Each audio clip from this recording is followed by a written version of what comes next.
بسم الله الرحمن الرحيم إن الحمد لله نحمده ونستعينه ونستغفره ونؤمن به ونتوكل عليه ونعوذ بالله من شرور أنفسنا ومن سيئات أعمالنا من يهده الله فلا مضل له ومن يضلله فلا هادي له وأشهد أن لا إله إلا الله وحده لا شريك له وأشهد أن محمدا عبده ورسوله قال الله تعالى يا أيها الذين آمنوا اتقوا الله حق تقاته ولا تموتن إلا وأنتم مسلمون. அளவற்ற அருளாளனும் நிகரற்ற பெரும்புடையவனுமாகிய அல்லாஹ் சுப்ஹானஹு வ தஆலாவின் திருப்பெயர் போற்றி ஸலாத்தும் ஸலாமும் முஹம்மது ரசூலுல்லாஹ் ஸல்லல்லாஹு அலைஹி வஸல்லம் அவர்களின் மீது, அவர்களது வழியை பின்பற்றி வாழ்ந்த சஹாபாக்கள், தாபீகள், தபா தாபீகள், இமாம்கள், ஸலஃபு ஸாலிஹீன்கள், இன்னும் இந்த ரமதானிலே இரவு தொழுகையை முடித்துவிட்டு அமர்ந்திருக்கக்கூடிய நம் அனைவரின் மீதும் ஆரம்பம் செய்கிறேன். கணியத்திற்குரியவர்களே, நேற்றைய தினம் பிறை ஒன்றில் பிறை தகவல் கொஞ்சம் தாமதமாக கிடைத்த காரணத்தினால் நம்ம கொஞ்சம் லேட்டா தொழுக ஆரம்பிச்சோம். பயானும் லேட்டா இருந்துச்சு. நிறைய சகோதரர்கள் வர இயலாத காரணமாக ஆகிவிட்டது. ஆனாலும் பயான் இருந்துச்சு அல்ஹம்துலில்லாஹ். அதுல நம்ம ரமதானுடைய சிறப்புகளை குறித்து நாம் ஒரு சில விஷயங்களை சொல்லியிருந்தோம். நம்முடைய இந்த 5 நாட்கள், ஆரம்ப 5 நாட்களுடைய தலைப்பு ரமதானை அமல்களால் அலங்கரிப்போம். அமல்களை கொண்டு இந்த ரமதானை அலங்கரிப்போம். ரமதானில் நாம் செய்ய வேண்டிய அமல்கள் என்ன, அதனுடைய சிறப்புகள் என்ன என்பதை நாம் ஒரு மீள் பார்வையாக பார்த்துக் கொள்வதுதான் நம்முடைய இந்த 5 நாட்களுடைய தலைப்பாக இருக்கிறது. அதில் நேற்றைய தினம் ரமதானுடைய சிறப்புகள் சிலவற்றை நாம் கூறியிருந்தோம். அது இருந்தவங்க அந்த விஷயங்களை சொல்லுங்க. அப்படி இல்லாவிட்டாலும் நீங்க ஏற்கனவே கேள்விப்பட்டிருப்பீங்க இல்லையா, ரமதானுடைய சிறப்புகள் தொடர்பாக. அதில் நீங்கள் கேள்விப்பட்ட விஷயங்களை சொல்லுங்க. ஏதாவது 2 விஷயங்கள் சொல்லுங்க.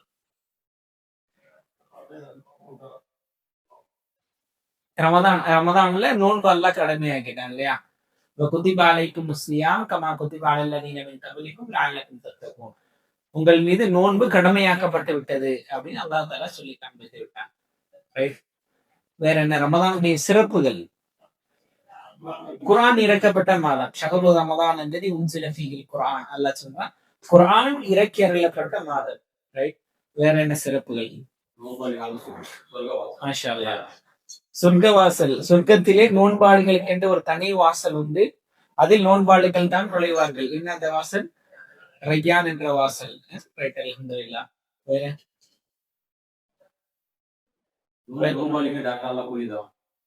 மாஷா அல்லாஹ். நோன்புக்கு அசௌமுலி அல்லாஹ் சொல்லி காண்பிக்கின்றான். அசௌமுலி, நோன்பு எனக்கானது. ஏன்? எனக்காக ஒருவன் தன்னுடைய உணவையும் பானத்தையும் அவன் விட்டு தன்னுடைய இச்சையும் விட்டு விடுகிறான். அப்ப நானே அதற்கு கூலி வழங்குவேன் அப்படின்னு அல்லாஹ் என்ன சொல்றான்?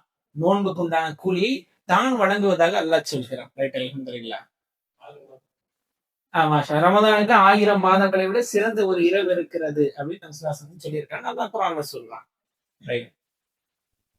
வேற நோன்புடைய சிறப்புகள், ரமதானுடைய சிறப்புகள். ரமதானுடைய மாதம் வந்துவிட்டால் சொர்க்கத்தின் வாசல்கள் திறக்கப்படுகிறது. அதே போல நரகத்தின் வாசல்கள் மூடப்படுகிறது. ஷைத்தான்கள், ஜின்கள் விலங்கிடப்படுகிறார்கள். அந்த செய்தியை கேள்விப்பட்டிருக்கிறோம். அப்ப ரமதானுடைய சிறப்புகள், இவ்வளவு சிறப்புகள் நமக்கு சொல்லப்பட்டிருக்கிறது. அப்படி என்றால் இந்த ரமதானுக்கென்று அல்லாஹ் தஆலா ஒரு சில தயாரிப்புகளை அல்லாஹ் செய்கிறான். ஒரு சில ஏற்பாடுகளை அல்லாஹ் செய்கிறான். என்ன? அல்லாஹ் சொர்க்கத்தின் வாசல்களை எல்லாம் திறக்கிறான், நரகத்தின் வாசல்களை எல்லாம் அடைக்கிறான், ஜின்களை அல்லாஹ் விலங்கிடுகின்றான், வழங்கு மீறி அழிச்சாட்டியம் செய்யக்கூடிய. அப்படி என்றால் ரமதானுக்கு அல்லாஹ் என்ன செய்யறான்? ஒரு ஏற்பாடை செய்கிறான். அப்ப நாம ஒரு சில ஏற்பாடுகள் செய்யணுமா இல்லையா? நான் ஒரு சில முயற்சிகள் எடுக்க வேண்டுமா இல்லையா? அப்ப ரமதானுக்கு என்று ஒரு கண்ணியமும் இந்த நோன்பு மாதத்திற்கென்று ஒரு சிறப்பும் இருக்கிறது. எனவே அந்த மாதத்தை பயன்படுத்திக் கொள்வதற்கு நாம் சில முயற்சிகளை என்ன செய்யணும், எடுத்தே ஆகணும் இல்லையா? அப்ப நமக்கு தெரியுமா இந்த ரமதான் அடுத்த ரமதானுக்கு நான் இருப்பேனா என்று தெரியுமா? அடுத்த அடுத்த வருடம் நோன்பை நான் பிடிப்பேனா என்று தெரியுமா? நம்மோடு கடந்த ரமதானில் இருந்தவர்கள் பல பேர் இன்று இல்லை, இந்த ரமதானில் இல்லை இல்லையா? அப்ப நம்முடைய அஜல், நம்முடைய தவணை நமக்கு இதுதான் கடைசி ரமதானாக இருந்தால், இதுதான் நான் அமல்கள் செய்வதற்குண்டான இந்த ரமதானாக இருக்கும் பட்சத்திலே யாருக்கு தெரியும்? அப்ப இந்த கிடைத்த இந்த வாய்ப்பை பயன்படுத்த வேண்டுமா இல்லையா? அப்ப கணேசக்குரியவர்களை இது நன்மைகளை அள்ளி தரக்கூடிய மாதம், நன்மைகள் பொதிந்த மாதம். பாருங்கள், அல்லாஹ்வுடைய தூதர் ஸல்லல்லாஹு அலைஹி வஸல்லம் அவர்கள் இடத்துல தல்ஹா பின் உபைதுல்லாஹ் ரலியல்லாஹு அன்ஹு அவர்கள் வருகிறார். யா ரசூலுல்லாஹ், நான் ஒரு கனவு கண்டேன். இதை முதலில் அவர் கனவு கண்பதை அவர் சொல்கிறார். அதாவது 2 நபர்கள் ஒரே நேரத்தில் இஸ்லாத்திற்கு வந்த 2 நபர்கள், அவர்களை கனவில் கண்டேன். அவர்களில் ஒருவர் ஜிஹாதுடைய களத்தில் போராடி ஷஹீதாகி விட்டார். என்ன ஆயிட்டாரு? ஜிஹாதுடைய களத்துல ஷஹீத் ஆயிட்டார். இன்னொருவர் அவரை விட 1 வருடம் அதிகமாக வாழ்ந்து சாதாரணமாக மரணிக்கிறார். இயல்பான மரணம், ஷஹீத் இல்லை, இயல்பான மரணமாக மரணிக்கிறார். ஆனா என்ன செஞ்சிருக்கிறாரு? அவர் என்ன வித்தியாசம்? 1 வருட காலம் அதிகமாக வாழ்ந்திருக்கிறார். அதான் வித்தியாசம். அப்ப என்னுடைய கனவில் நான் பார்க்கிறேன், இவர்கள் 2 பேரும் சொர்க்கத்துடைய வாசலில் இருக்கிறார்கள், நானும் அவர்களோடு நின்று கொண்டிருக்கிறேன். இந்த கனவை சொல்லக்கூடிய சஹாபி யாரு? யாரு? தல்ஹா ரலியல்லாஹு அன்ஹு. சரிங்களா? அப்ப இந்த நாங்கள் மூவரும் நின்று கொண்டிருக்கிறோம். சொர்க்கத்தின் உள்ளே இருந்து ஒரு மலக்கு வருகிறார். யார் 1 வருடம் அதிகமாக வாழ்ந்து மரணித்தாரோ அவரை அழைக்கிறார். அழைத்துக் கொண்டு சொர்க்கத்திற்குள்ளே செல்கிறார். பின்னர் சிறிது நேரம் கழித்து அந்த மலக்கு வருகிறார். ஷஹீதானவரை அடுத்து சொர்க்கத்தினுடைய அழைத்து செல்கிறார். பின்னர் அந்த மலக்கு வந்து என்னிடத்திலே சொல்கிறார். சொல்றாங்க, என்னிடத்திலே சொன்னார், உனக்கு இன்னும் நேரம் வரவில்லை, நீ செல் என்று சொல்லிவிடுகிறார். இந்த கனவை காண்கிறார்கள். அவர்கள் விழித்து எழுகிறார்கள். எழுந்து வந்து மக்களிடத்திலே ஆச்சரியமாக சொல்லிக் கொண்டிருக்கிறார். அப்போது நபி ஸல்லல்லாஹு அலைஹி வஸல்லம் அவங்க கேட்கிறாங்க, இதிலே நபி ஸல்லல்லாஹு அலைஹி வஸல்லம் இந்த செய்தி வந்த உடனே அவங்க கேட்கிறாங்க, இதுல ஆச்சரியப்படுவதற்கு என்ன இருக்கிறது அப்படின்னு கேட்கிறாங்க. இல்லையா ரசூலுல்லாஹ்? சரி, என்ன ஆச்சரியம் நீங்க சொல்லுங்களேன், என்ன ஆச்சரியம் இதுல? ஏன் அவர்கள் ஆச்சரியப்படுகிறார்கள்? ரைட். என்ன ஆச்சரியம்? முதலாவது சென்றவர் சாதாரணமாக மரணித்தவர், 2வதாகத்தான் ஷஹீது செல்கிறார் இல்லையா? ஷஹீதுக்கு மிகப்பெரிய சிறப்புகளை மார்க்கம் சொல்லி இருக்கிறது, மிகப்பெரிய அந்தஸ்துகளை மார்க்கம் சொல்லி இருக்கிறது. அல்லாஹ்வுடைய பாதையில் கொல்லப்படுதல் என்று சாதாரண விஷயம் அல்ல. அப்ப மிகப்பெரிய அந்தஸ்தை மார்க்கம் சொல்லி இருக்கக்கூடிய நேரத்தில் இவர் முதலில் சொர்க்கம் நுழைகிறாரு என்று, இதுதான் ஆச்சரியம் என்று சொல்லப்படும் போது ரசூல் ஸல்லல்லாஹு அலைஹி வஸல்லம் அவர்கள் கேட்டார்கள், நீங்கள் இதில் ஆச்சரியப்படுகிறீர்களே, இந்த நபர், அதாவது யார் வந்து அலைசக்கது மக்கா, இவர் 1 வருடம் அவரை விட அதிகமாக வாழவில்லையா அப்படின்னு கேட்கிறாங்க. சொல்றாங்க, பலா யா ரசூலல்லாஹ், ஆமாம் அவர் வாழ்ந்தார், ஏன் இல்லை? அப்போது ரசூலுல்லாஹ் கேட்கிறாங்க, வாதிரக்க ரமதான், அவர் ரமதானை அடையவில்லையா? ரமதானை அடைந்திருக்கிறாரு, அதை அவர் நோன்பு வைத்திருந்தாரு, அந்த வருடத்தில் அவர் இன்னின்ன தொழுகைகளை தொழுதிருக்கிறாரு என்று ரசூல் ஸல்லல்லாஹு அலைஹி வஸல்லம் அவர்கள் சொல்லி காண்பித்தார். அப்போ ஷஹீதுக்கும் இந்த நபருக்கும் இவர் 1 வருடம் அதிகமாக வாழ்ந்து ரமதானை அடைந்து நோன்பு நோற்றிருக்கிறார், அந்த வருடத்தில் இன்ன தொழுகையை நாம் தொழுதிருக்கிறார் என்று சொல்லிவிட்டு அல்லாஹ்வுடைய தூதர் ஸல்லல்லாஹு அலைஹி வஸல்லம் அவர்கள் சொன்னார்கள், ஃபமா பைனஹுமா அபது மிம்மா பைன ஸமாஇ வல் அர்த்.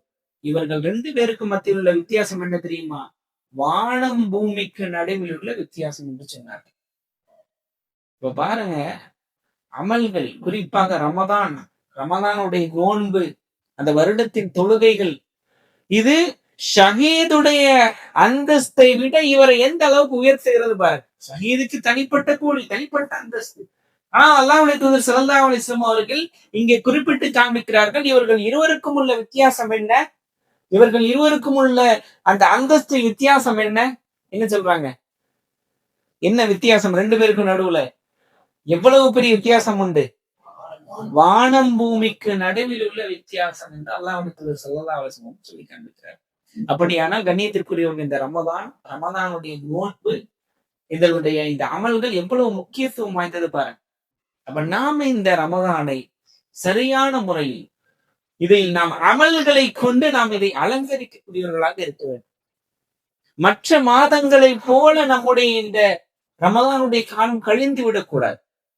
மற்ற மாதங்கள் அதுக்கு அது தனிப்பட்ட ஒரு வரிசையில் நாம் சென்று கொண்டிருந்தோம் என்றால் அந்த லைனை மாத்தன், அந்த வரிசையை மாத்தன். இந்த ரமதானுக்கென்று ஒரு தனி ரூட் இருக்கிறது. இந்த மாதத்திற்கென்று தனி அமல்கள் இருக்கிறது. மற்ற மாதத்தை போல இதை கழித்து விடக்கூடாது. இது நோன்புக்கான மாதம், இது தொழுகைகளுக்கான மாதம், இது தௌபாவுக்கான மாதம், இது சதக்காவுக்கான மாதம், இது துஆவுக்கான மாதம், இது குர்ஆனுக்கான மாதம். கணியத்திற்குரியவர்களே, இப்படி இந்த மாதத்தை நம்முடைய அமல்களால் நிரப்ப வேண்டும். நம்முடைய கையிலே ஒரு ஒரு பாத்திரம் கிடைத்திருப்பதை போல இதில் நாம் அமல்களை கொண்டு இந்த ரமதானை நிரப்பிக் கொள்ள வேண்டும். அமல்களை கொண்டு நம்முடைய தராசை கணக்க செய்து கொள்ள வேண்டும். கணியத்திற்குரியவர்களே, இந்த ரமதானை நாம் பயன்படுத்தியே தீர வேண்டும். முதலில் அந்த இஹ்லாஸான நீயத், இந்த நீயத் இருக்கும் பட்சத்திலே நாம் நல்ல முறையில் இந்த ரமதானை கழிக்க முடியும். ஏதோ நோன்புடைய மாசம் வந்துச்சு, நானும் நோன்பு வைத்தேன், சகல் செஞ்சு இஃப்தார் பண்ணேன், அப்படியே ஏதோ ஒரு சில தொழுகைகளை தொழுதேன், இப்படி நம்முடைய நியத் இருந்தால் இன்னமெல்லாம் நியத், செயல்கள் எல்லாம் எதை கொண்டுதான்? நியத்தை கொண்டுதான். இப்ப நம்மிடத்துல நியத் உறுதியான இஹ்லாஸான, யாரெல்லாம் எனக்கு இந்த ரமதானை பயன்படுத்தக்கூடிய வாய்ப்பை கொடு, இதில் நான் அமல்கள் செய்து இதை நான் அலங்கரிக்கக்கூடிய வாய்ப்பை கொடு என்று நாம் இஹ்லாஸாக இருக்கும் பட்சத்திலே, அல்லாஹ்விடத்திலே நாம் துஆ செய்யும் பட்சத்திலே அல்லாஹ் இதை ஆக்கி கொடுப்பான். நியத், எப்படிப்பட்ட நியத் இருக்க வேண்டும்? அதாவது எண்ணத்துல 2 வகையான எண்ணம் உண்டு. ஒண்ணு என்ன அப்படின்னா, என்ன செய்வோம் அப்படின்னு நினைச்சிட்டு போறது, வாய்ப்பு இருந்தா செய்வோம், செய்ய முடிஞ்சா செய்வோம் இப்படின்னு. இதற்கு அரபிய சொல்வாங்க அமானி அப்படின்னு சொல்வார். இது சாதாரண ஒரு எண்ணம், சரிங்களா? இன்னொரு ஒரு எண்ணம் இருக்கிறது, அதுதான் அஸ்ம, உறுதியான எண்ணம், செய்வேன் என்ற எண்ணம், செய்வேன், உறுதியாக செய்வேன் என்ற எண்ணம். அப்படிப்பட்ட உறுதியான எண்ணம் இஹ்லாஸாக இருக்கக்கூடிய பட்சத்தில் தான் நாம் இந்த ரமதானை சரிவர பயன்படுத்த முடியும்.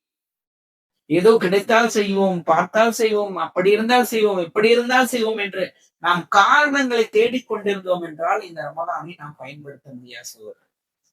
அப்ப நாம் இந்த ரமதானுக்கான உறுதியான எண்ணமாக, இஹ்லாஸான எண்ணமாக அல்லாஹ்விடத்தில் துஆ செய்து, அல்லாஹ் எனக்கு இதை பயன்படுத்தி கொள்ளக்கூடிய வாய்ப்பை கொடு என்று அல்லாஹ்விடத்தில் துஆவோடு இந்த ரமதானை நல்ல முறையில் நாம் ஆரம்பித்து கழித்தோம் என்றால் இதனுடைய கூலிகளை நாம் அடைந்து கொள்ளலாம். இப்ப கணித்திற்குரியவர்களே, ரமதானுக்கு என்று பல அமல்களை, இதை நாம் முழுக்க நல்ல முறையில் பயன்படுத்துவதற்கு பல அமல்களை நமக்கு மார்க்கம் சொல்லி தந்திருக்கின்றது. அதில் முதலாவது விஷயம், முக்கியமான விஷயம் அஸ்ஸலா, தொழுகை. தொழுகை அல்லாஹ் பாதுகாக்க வேண்டும். ஒரு சில நபர்கள் ரமதானுக்கான வணக்கமாக மாற்றி வைத்திருக்கிறார். ரமதானில் மட்டுமா தொழுகை கடமை? தொழுகை எப்ப கடமை? ரமதானில் மட்டும் கடமையா, இல்ல எல்லா மாதங்களிலும் கடமையா? எல்லா மாதங்களிலும் கடமை, எல்லா மாதத்திலும் கடமை. ஆனால் ஒரு சில பேர் நோன்பு மாதம் வந்தால் மட்டும் தொழுவோம், அப்படி இருக்கிறார்கள். இன்னும் சுப்ஹானல்லாஹ், அல்லாஹ் பாதுகாக்க வேண்டும். லா ஹவ்ல வலா குவத்த இல்லா பில்லாஹ். ஒரு சில பேர் ரமதானிலும் தொழுகை, நோன்பு வைத்துக் கொண்டு தொழுகை இல்லை. காலையில சஹர் செஞ்சுட்டு படுத்தாங்க அப்படின்னா லொஹர் இல்ல, அசர் இல்ல, டைரக்டா மகரிபுக்கு இஃப்தாருக்கு தான் எழுந்திருக்கிறது. எல்லாம் பாதுகாக்கணும். இப்படி சில பேர் இருக்கிறார்கள். தொழுகை மிக அடிப்படையான புனியல் இஸ்லாமு அலா ஹம்ஸ். இஸ்லாம் 5 தூண்களின் மேலே அமைக்கப்பட்டுள்ளது. முதலாவது கலிமா, இரண்டாவது என்ன? தொழுகை. இரண்டாவது தொழுகை. அதற்கு பின்னால் தான் நோன்பு, அடுத்த விஷயங்கள். கண்ணியத்திற்குரியவர்களே, இப்ப அஸ்ஸலா, தொழுகை மிக முக்கியமான விஷயம். அல்லாஹ்வுடைய தூதர் ஸல்லல்லாஹு அலைஹி வஸல்லம் அவர்கள் சொன்னார், அல் அஹதுல்லதி பைனனா வ பைனஹுமுஸ் ஸலா. நமக்கும் இந்த காஃபிர்களுக்கும் இடையே உள்ள உடன்படிக்கை, இடையே உள்ள வித்தியாசமே என்னதான்? தொழுகைதான். ஃபமன் தரகஹா ஃபகத் கஃபர். யார் அந்த தொழுகையை விட்டு விடுவாரோ அவருக்கு காஃபிர் ஆகிவிட்டார். அல்லாஹ்வுடைய தூதர் ஸல்லல்லாஹு அலைஹி வஸல்லம் சொன்னார். அதே போல இன்னொரு ஹதீஸில் சொன்னார்கள், பைனனா வ பைனஹும், அதாவது பைன ரஜுலி வ பைன ஷிர்கி வல் குஃப்ரி தர்குஸ் ஸலா. ஒரு மனிதனுக்கும் ஷிர்க்குக்கும் குஃபருக்கும் இடையே உள்ள வித்தியாசமே தொழுகைதான், தொழுகையை விடுவதுதான். ஒரு மனிதன் அவனுக்கும் ஷிர்க்குக்கும் குஃபருக்கும் இடையே உள்ள வேறுபாடு என்ன தெரியுமா? தொழுகையை பேணுதல், தொழுகையை விடுதல். இதுதான் வித்தியாசம். அப்ப இப்படி தெளிவாக சொன்னார்கள். ஒரு முஸ்லிம் அவன் தொழுகை அசட்டை செய்யக்கூடியவனாக இருக்க மாட்டான். ரமதானுக்கு மட்டும் தொழுகை ஒதுக்கியவனாக இருக்க மாட்டான். எல்லா காலங்களிலும் தொடக்கூடியவனாக இருப்பான். குறிப்பாக இந்த ரமதானில் அதற்கு மிகப்பெரிய ஒரு சிரத்தை எடுப்பான். கண்ணியத்திற்குரியவர்கள், 5 நேர தொழுகை சரியான முறையில் பேணுதலாக நல்ல முறையில் நிறைவேற்றப்பட வேண்டும் இந்த ரமதானுடைய காலங்கள். ஆண்கள் தொழுகைக்கு எங்க வந்துடணும்? எங்க வரணும்? பள்ளிவாசலுக்கு வந்துடணும். ஜமாத்துக்கு வந்துவிட வேண்டும். ஜமாத்துக்கு வந்துவிட வேண்டும். அவ்வளவு தக்பீர், முதலாவது தக்பீரில் நான் இந்த ரமலான் முழுக்க முதலாவது தக்பீரில் நான் கழிப்பேன் என்ற அந்த எண்ணம் இருக்க வேண்டும். அப்ப 5 வக்து தொழுகைகளை சரியான முறையில் பள்ளிக்கு வந்து முதலாவது தக்பீரோடு நாம் நிறைவேற்றக்கூடியவர்களாக இருக்கிறது. அப்ப ஜமாத்துடைய தொழுகை இதற்கு மிகப்பெரிய ஒரு சிறப்பை மார்க்கம் சொல்லி இருக்கிறது இல்லையா? ஜமாத்துடைய தொழுகைக்கு என்ன சிறப்புகள்லாம் வந்து சொல்லுங்க. 27 மடங்கு நன்மை. சாதாரண ஒரு தனியாக ஒருவர் தொழுவதை விட ஜமாத்தோடு தொழுவது எவ்வளவு மடங்கு நன்மை? 27 மடங்கு நன்மை. அவ்வளவு பெரிய நன்மை உண்டு. வேற என்ன விஷயங்கள் ஜமாத்து தொழுகை தொடர்பாக சொல்லியிருக்கிறது? வேற என்ன சொல்லியிருக்கிறாங்க? அது சிறப்புகளாக இருக்கலாம், இல்லை எச்சரிக்கைகளாக கூட இருக்கலாம். என்ன சொல்லியிருக்காங்க? அல்லாஹ் சொன்னாங்க, யார் நான் ஒரு நபரை நியமித்து விறகுகளை பிறக்கி வரச் செய்து அதான் கொடுக்கப்பட்டு தொழுகைக்காக அவரை நிறுத்திவிட்டு யாரெல்லாம் ஜமாத்துக்கு வரவில்லையோ அவர்களை அவர்களுடைய வீடுகளை எரித்து விட நாடுகிறேன் என்று சொன்னார். சுப்ஹானல்லாஹ், எவ்வளவு பெரிய எச்சரிக்கை பார். அல்லாஹ்வுடைய தூதர் ஸல்லல்லாஹு அலைஹி வஸல்லம் அவர்கள் ரஹ்மத்துல் லில் ஆலமீன், அகிலத்திற்கெல்லாம் அருட்கொடையாக அனுப்பப்பட்ட அல்லாஹ்வுடைய தூதர் ஸல்லல்லாஹு அலைஹி வஸல்லம் அவர்களுடைய வாயிலிருந்து இப்படி ஒரு வார்த்தை வருகிறது என்றால் அப்ப அது எவ்வளவு பெரிய தவறாக இருக்கும். ஜமாத்தை தவறவிடும். அப்ப ஜமாத்துக்கு வராதவர்களை அவருடைய வீடுகளை எரிக்க நான் நாடுகிறேன் என்று சொன்னார்களே, எவ்வளவு பெரிய விஷயம். கண்ணியத்திற்குரிய ஜமாத்துடைய தொழுகை வேற என்ன சொல்லப்படுது? ஜமாத்துடைய தொழுகை தொடர்பா எப்படி தொழுகை விடக்கூடியவர்கள் நரகவாசிகள், அந்த விஷயங்கள் சொல்லப்பட்டிருக்கிறது. ஜமாத்துடைய தொழுகை அது தொழுகைக்கு மட்டுமல்ல, அதற்கு வருவதே சிறப்பு. பள்ளிவாசலில் பாங்கு சொல்லப்பட்டு ஒருவர் தொழுகைக்காக நடந்து வருகிறார் என்றால் என்ன கூலி? ஒவ்வொரு எட்டுக்கும் நன்மை எழுதப்படுகிறது, அந்தஸ்து உயர்த்தப்படுகிறது, பாவம் மன்னிக்கப்படுகிறது. எவ்வளவு பெரிய விஷயம் இல்லையா? இப்ப ஜமாத்துடைய தொழுகைக்கு அவ்வளவு நன்மைகளை. தொழுது விட்டு வரும்போதே நன்மை.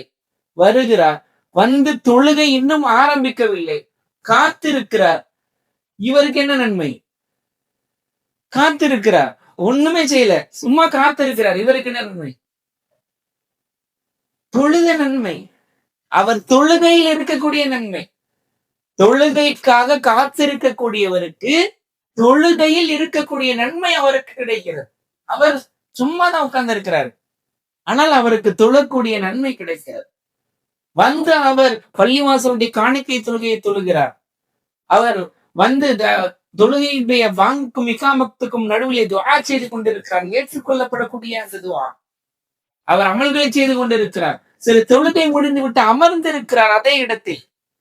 தொழுகை முடிந்து விட்டு அதே இடத்தில் அமர்ந்திருக்கிறார். இவருக்கு என்ன கூலி? இவருக்கு என்ன கூலி? தொழுகை முடிச்சுட்டு அதே இடத்துல அமர்ந்திருக்கிறார். வித்திரு செய்து கொண்டிருக்கிறார். அதே இடத்துல அமர்ந்திருக்கிறார். மலக்குமார்களுடைய துஆ அவருக்கு கிடைக்கிறது. மலக்குமார்களுடைய துஆ அவருக்கு கிடைக்கிறது. மலக்குமார்கள் அவருக்காக துஆ செய்து கொண்டிருக்கிறார். எவ்வளவு பெரிய விஷயம் பாருங்க. அப்ப ஜமாத்துடைய தொழுகை என்பதற்கு அவர் வீட்டிலிருந்து அவர் கிளம்பி பள்ளிவாசலுக்கு வந்து தொழுகைக்காக காத்திருந்து அவர் தொழுது முடித்த பின்னால் இப்படி அத்தனையும் நன்மைகளாக மாறி வருகிறது. அப்ப எவ்வளவு முக்கியத்துவம் வாய்ந்தது இந்த ஜமாத்துடைய தொழுகை. இப்ப கண்ணியத்திற்குரியவர்களே, ஜமாத்தை தவறுவிடக்கூடாது. ஜமாத்தை தவறுவிடக்கூடாது. இப்ப ஜமாத்துடைய விஷயத்தில் இந்த ரமதானுடைய காலத்தில் நாம் எடுக்க வேண்டிய அமல்களில் மிக முக்கியமான அமல் என்ன அமல்? ஜமாத்துடைய தொழுகை. அதே போல பெண்கள் சகோதரிகள் வீட்டில் அவ்வல் வக்தில், ஆரம்ப வக்தில், இஸ்லாமில் எது சிறந்தது என்று கேட்கும் போது அல்லாஹ் சொன்னார்கள் தொழுகையை அதனுடைய ஆரம்ப வக்தில் தொழுவது என்று சொன்னார். அப்ப சகோதரிமார்கள் ஆரம்ப வக்தில் வீட்டில் தொழுது கொள்வது அது அவர்களுக்கு சிறந்தது. ஆண்கள் ஜமாஅத்திற்கு வந்து விடுவது அது அவர்களுக்கு சிறந்தது. இப்ப கண்ணியத்திற்குரியவர்கள், இந்த ரமதானில் எக்கச்சக்க அமல்கள் சொல்லப்பட்டிருந்தாலும் நாம் ஒரு வரிசை கிரமத்தின் அடிப்படையில் சென்றோம் என்றால் முதலாவது வரக்கூடிய விஷயம் என்ன? தொழுகை. சரிங்களா? தொழுகையுடைய விஷயத்துல மிக பேணுதலாக இருக்க வேண்டும். தொழுகையுடைய விஷயத்தில் மிக பேணுதலாக, மிக கவனமாக இருக்க வேண்டும். அதுதான் இந்த ரமதானில் நாம் காட்டக்கூடிய மிக முக்கியமான ஒரு முயற்சியாக இருக்க வேண்டும். சரிங்களா? ரைட். அதே போல கண்ணியத்திற்குரியவர்களே, நாம் எடுக்கக்கூடிய இன்னொரு முக்கியமான முயற்சி பாவங்களை விட்டு விலக வேண்டும். பாவங்களை விட்டு விலகிவிட வேண்டும். ரமதானுடைய காலம் வந்துவிட்டால் அழைப்பாளர் வந்து அல்லாஹ்வுடைய தூதர் சொல்கிறார்கள், வானத்திலிருந்து அழைப்பாளர் சொல்கிறார், யா பாகியல் கைர் அக்பில், நன்மையின் பக்கம் விரையக்கூடியவனே நீ விரைந்து செல், இது உனக்கான மாதம், நீ நிறைய தேடிக்கொள். அதே போல் பாவங்களை செய்யக்கூடியவனுக்கு அல்லாஹ்வுடைய தூதர் சொன்னார்கள், அந்த அழைப்பாளர் வானத்தில் இருந்து சொல்லுவார், யா பாகி ஷர் அக்ஸிர், தீமைகளின் பக்கம் செல்லக்கூடியவனை நீ குறைத்துக் கொள், நீ விட்டுவிடு, இது உனக்கான மாதம் அல்ல என்ற அந்த வானத்தில் இருந்த அழைப்பாளர் அழைப்பார். அப்ப இந்த மாதத்தில் பாவங்களை விட்டு விலகிவிட வேண்டும். அல்லாஹ்வுடைய தூதர் சொன்னார்கள், அஸ்ஸௌமு ஜுன்னா, அஸ்ஸியாமு ஜுன்னா, நோன்பு என்பது கேடயம் என்று சொன்னார். நோன்பு என்பது என்ன? கேடயம். கேடயம், பாதுகாக்கக்கூடிய கேடயம். அது ஒரு ஷீல்டாக இருக்கணும். பாவங்கள் நம்மை நெருங்க விடக்கூடாது. அப்படிப்பட்ட கேடயமாக இந்த நோன்பு இருக்க வேண்டும். இந்த மாதத்தை எப்படி கழிக்க வேண்டும்? பாவத்தை தூர விட்டு விலகிவிட வேண்டும். மற்ற மாதங்களில் அறிஞர்கள் சொல்வார்கள், மற்ற மாதங்கள் பாவங்களை விடக்கூடியவன் முயற்சி எடுக்கக்கூடியது. ஒரு உதாரணம் என்றால், உதாரணத்துக்கு காயம் பட்டிருக்கு, அந்த காயத்துக்கு இல்ல ஒரு ஏதோ ஒரு கட்டி ஏதோ ஒன்று வந்திருக்கிறது, மருந்து போட்டு லேசாக அப்படியே ஆற்றுவது போல, கொஞ்சம் கொஞ்சமாக அதற்கு முயற்சி எடுத்து அதை ஆற்றுவது போல மற்ற மாதங்களில் ஒருவன் முயற்சி செய்கிறான் என்றால் பாவங்களை விடுவதற்கு, இந்த மாதத்துல ரமதானுடைய மாதம் வந்துவிட்டால் பாவங்களை விடுவது அவனிடத்தில் எப்படி தெரியுமா இருக்கணும்? அறுவை சிகிச்சை செய்வது போல இருக்கணும். ஆபரேஷன் பண்ற மாதிரி இருக்கணும் பாவத்தை விடுவது. எவ்வளவு வலித்தாலும் சரி, எவ்வளவு வலித்தாலும் சரி, அந்த பாவத்தை அறுத்து எறிய வேண்டும். அந்த பாவத்தை விட்டு தூர விலக வேண்டும். மற்ற மாதங்களில் ஏதோ கொஞ்சம் கொஞ்சமாக முயற்சி எடுத்துக் கொண்டிருப்பதை போல இருக்கக்கூடாது. இந்த மாதம் எப்படி இருக்கணும்? பாவத்தை அடுத்து எவ்வளவு வலித்தாலும் சரி, அறுவை சிகிச்சை செய்யும் போது எப்படி இருக்கும்? வலிக்க வலிக்க ரத்தம் வர வர அடுத்து எடுக்கப்படும், அந்த விஷயங்கள், அந்த நோய் அகற்றப்படும். அப்படி இருக்க வேண்டும் இந்த மாதம். பாவங்கள் அது மனதுக்கு எவ்வளவு வலியாக இருந்தாலும் சரி, அதை தூக்கி எறிய வேண்டும். அதை உள்ளத்திலிருந்து தூக்கி எறிய வேண்டும். அப்படிப்பட்ட மாதமாக இந்த மாதம் இருக்க வேண்டும். கணியத்தில் பாவத்தை விட்டு விலகுவது ஒரு பெரிய அமல். பெரிய அமல். பாவத்தை விட்டு விலகுவதே ஒரு பெரிய அமல். நல்லா புரிஞ்சுக்கோங்க. நிறைய ஒருத்தர் நான் அதை செய்யறேன், நான் இதை செய்யறேன், நான் அப்படி செய்யறேன், இது இப்படி செய்கிறேன் என்று ஒருவர் செய்து கொண்டிருந்தாலும் பாவத்தை ஒருவன் விடவில்லை என்றால் இது சொல்லுவார்கள் ஓட்டை பாத்திரத்தில் தண்ணீரை பிடித்தது போல. பாத்திரம் ஓட்டையா இருக்கு, அதுல தண்ணீரை பிடிச்சா அது நிக்குமா? எவ்வளவு பிடிச்சாலும் அது நிக்காது. அப்ப அந்த மாதிரி பாவத்தை ஒருவன் விடவில்லை என்றால் இந்த பக்கம் நன்மைகளை அவன் சேர்த்து கொண்டே இருந்தாலும் சரி, இந்த பக்கம் அது பாவங்களினால் அழிக்கப்பட்டு கொண்டே இருக்கும். எனவே பாவத்தை முதலில் தவிர்க்க வேண்டும். என்ன பாவங்கள்? நம்மிடம் சர்வசாதாரணமாக ஏற்படக்கூடிய பொய் பேசுதல், புறம் பேசுதல், அதே போல தேவையில்லாத வாக்குவாதங்கள், இப்படி தவறான பார்வைகள், தவறான இசை கேட்டல் அல்லது சினிமா பாடல்கள், இப்படி ஒவ்வொருவரிடத்திலும் அவரவருக்கு தெரியும் என்னிடத்துல எந்த பாவம் இருக்கிறது. அந்த பாவத்தை விட்டு தூர விலகிவிட வேண்டும். இது தக்குவாவுக்கு உண்டான மாதம். இந்த மாதத்தில் பழகவில்லை என்றால் எப்போது பழக முடியும்? இல்லையா? அல்லக்கும் தத்தகூன் அல்லாஹ் சொல்றான், இதன் மூலமாக, இந்த நோன்பின் மூலமாக நீங்கள் தக்குவாவை அடைந்து கொள்ளலாம். இந்த நோன்புடைய காலத்தில் தக்குவா கிடைக்கவில்லை என்றால் எப்போது கிடைக்கும்? அப்ப இந்த மாதத்தை அல்லாஹுடைய அச்சத்திற்குண்டான, அல்லாஹுடைய பயத்தை, எப்படி யாருமே பார்க்காவிட்டாலும் பசிக்குது, யாருமே இல்ல வீட்டுல, நல்ல சாப்பாடு இருக்கு, நல்ல ஜூஸ் இருக்கு, நோன்பு வச்சிருக்கிறோம், எடுத்து குடிப்போமா? சாப்பிடுவோமா? என்ன காரணம்? என்ன காரணம்? யாருமே பார்க்கல. ஆனா ஏன் செய்ய மாட்டோம்? யாருமே பார்க்கலையே, ஏன் செய்வதில்லை? அல்லாஹ் பார்த்துட்டு இருக்கிறான். நான் நோன்பு வைத்திருக்கிறேன், யாருமே பார்க்காவிட்டாலும் அல்லாஹ் பார்த்து கொண்டிருக்கின்றானே. இதுதான் தக்குவா, இதுதான் அல்லாஹ்வுடைய அச்சம். யாரும் பார்க்காவிட்டாலும் அல்லாஹ் பார்த்து கொண்டிருக்கிறானே என்ற அந்த தக்குவா, அந்த பயம் நம்மை பாவத்தை விட்டு தூர விலக்க வேண்டும். நம்ம இடத்தில் எந்த பாவம் இருக்கிறதோ அந்த பாவத்தை விட்டு நம்மை தூர விலக்க வேண்டும். நாம் பாவத்தின் பக்கம் செல்லாவிட்டாலும் பாவம் நம்மை தேடி வரக்கூடிய சூழல் ஏற்படும். அல்லாஹ்வுடைய தூதர் ஸல்லல்லாஹு அலைஹி வஸல்லம் சொன்னாங்களா இல்லையா? யாரோ ஒருவர் தன்னிடத்திலே பிரச்சனைக்கு வருகிறார், என்ன சொல்லிவிட வேண்டும்? நோன்பு இருப்பவர், நான் நோன்பாளி என்று சொல்லி விளங்கிவிட வேண்டும். அப்படி பாவத்தை நாம் தேடி போகாவிட்டாலும் பாவம் நம்மை தேடி வரும்போது நான் நோன்பாளி, பாவம் கண்ணு அதனிடத்துல சொல்ல முடியாவிட்டாலும் நாம் மனதிற்குள் சொல்லி விளைவிடும், நான் நோன்பாளி, எனக்கு இந்த பாவம் தேவை.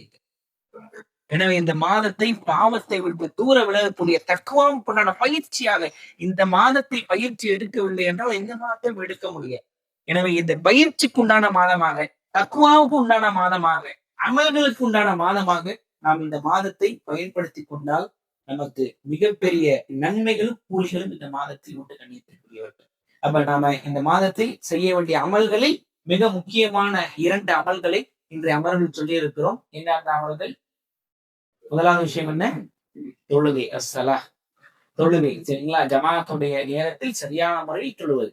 2வது விஷயம் பாவத்தை விட்டு விலகுதல். இதுவே ஒரு பெரிய அமல். அப்ப ரமதானை அமல்களால் அலங்கரிப்போம் என்ற தலைப்பில் 2 அமல்களை சொல்லி இருக்கிறோம். அல்லாஹ் தஆலா இதை சரிவர பயன்படுத்தி இந்த மாதத்தை நன்மைகளை, கூலிகளை அதிகமாக பெற்றுக் கொள்வதற்கு அல்லாஹ் தஆலா உங்களுக்கு எனக்கும் உலக முஸ்லிம்களுக்கும் தௌஃபீக் செய்வானாக. வாஹிரு தஅவானா அல்ஹம்துலில்லாஹி ரப்பில் ஆலமீன். சுப்ஹானக அல்லாஹும்ம வ பிஹம்திக அஷ்ஹது அன் லா இலாஹா இல்லா அன்த அஸ்தக்ஃபிருக வ அத்தூபு இலைக்.